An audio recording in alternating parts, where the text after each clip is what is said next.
The Evans Gambit was popular in the 19th century and is still played to this day. Very interesting gambit invented by William Evans, shipboard captain with this. It's e4, e5, nf3, nc6, bishop c4, bishop c5, an Italian game or gioco piano with this.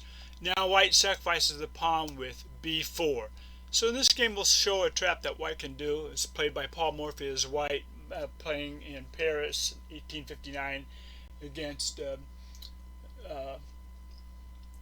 Roche.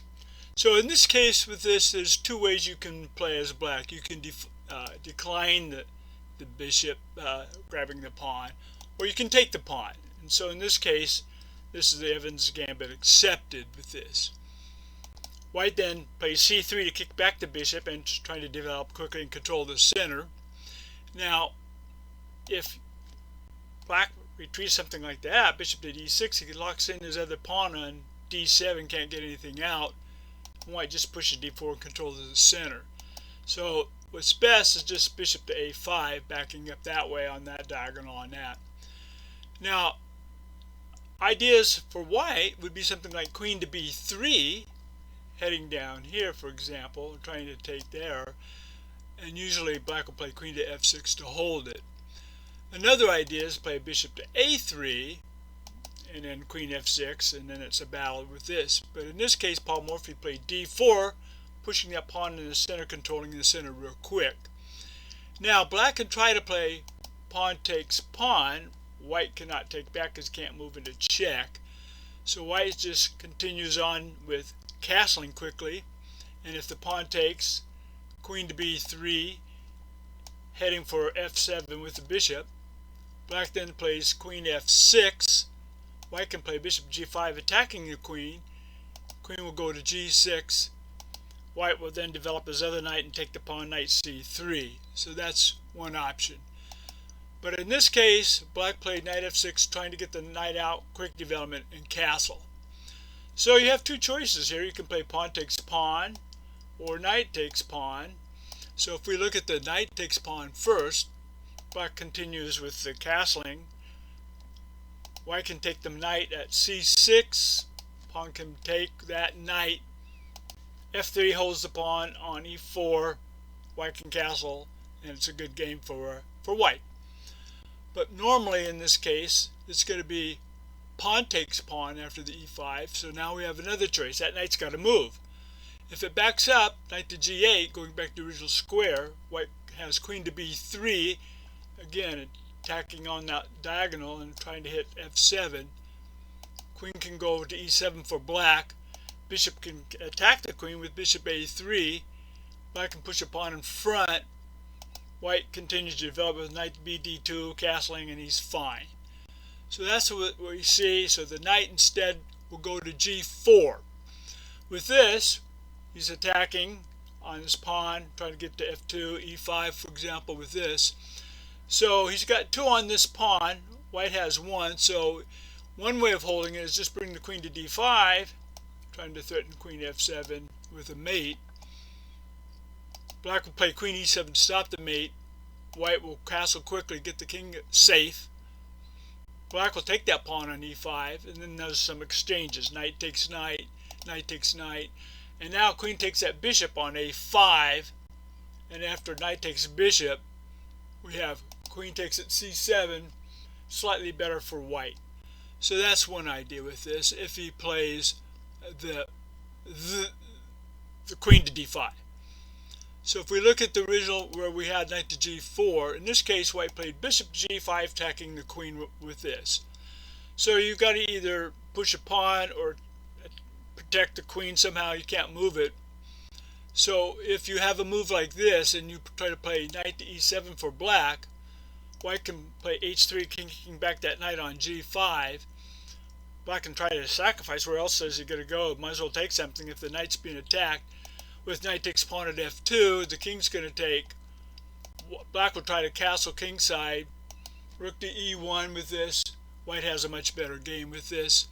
So that's another version of this. But in this case, black played f6. So we can either move the bishop or we can take the pawn. So if we try to move the bishop, for example, bishop f4, black can get queen to e7. White wants to castle quickly. Black has enough on that e5 pawn, so he plays knight takes a pawn, knight takes, knight takes. Now the knight's attacking this bishop on c4, so the bishop drops back at e2, and it's slightly better for white. So in this case with this, rather than moving the bishop f4, Morphy takes the pawn, pawn takes pawn with this. So now we have a suggestion that can we take with the pawn or the knight for that pawn. A better move would have been pawn takes pawn, and then white's bishop's got to move, so perhaps bishop to h4, queen e7 in the center. White can get in something like bishop d5. The knight develops to e5. White castles, and it's slightly okay for white. So there's the position with this, but the mistake is made with the knight taking the pawn instead of the pawn taking the pawn. So we have some suggestions again. Do I castle? Do I develop anything else? Do I push the pawn? Well, normally you would think castling would be good, and then black will play h6 to kick back the bishop. Bishop can return to its original square. Black can play d6 to get the other bishop out. White can then play e5 with a slightly good game with this. So that's one idea. But the better idea is after pushing to e5, we got to have a knight move or a counterplay.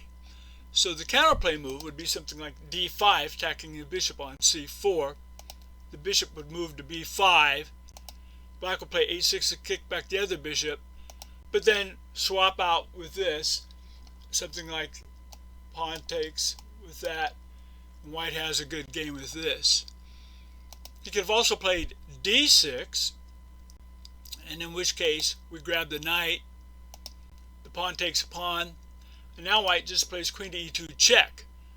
The queen goes in front, and now bishop takes pawn. That wins material. For example, the queen takes, bishop takes, the rook's got to move, for example, the rook to f8 on that. Black can just save his bishop with h4, and he's ahead of material. So the mistake is going with h6, trying to attack the bishop and making it move. And now white just plays pawn takes knight. And now another big mistake is coming up, but you have two choices. Pawn takes pawn or pawn takes bishop. The better move would have been pawn takes pawn. The bishop is being attacked, so bishop can retreat to e3. Black can play d5, attacking the other bishop. White can simply take the pawn. Black exchanges the queens, tries to get the bishop out, and the knight goes to d4, and he's up a piece. Real strong game with this. But even worse, his pawn takes the bishop with this, because now, after pawn takes pawn, the rook is being threatened. The rook can't go here because the bishop pawn will take it with this. So counterplay is aimed at. Queen to e7 check, and white just plays queen to e2. Black will take the queen. King will take. Now the rook, where does the rook go? So at this point, black resigns because there's no way to hold anything. For example, rook to f8, I can take the rook right away, or I can even play knight to g5, and then still, where does the rook go with this? White's up a whole piece and wins the game with that. So that was a game that Morphy played, Paris 1859. Good trap in the King's Gambit, in the Evans Gambit.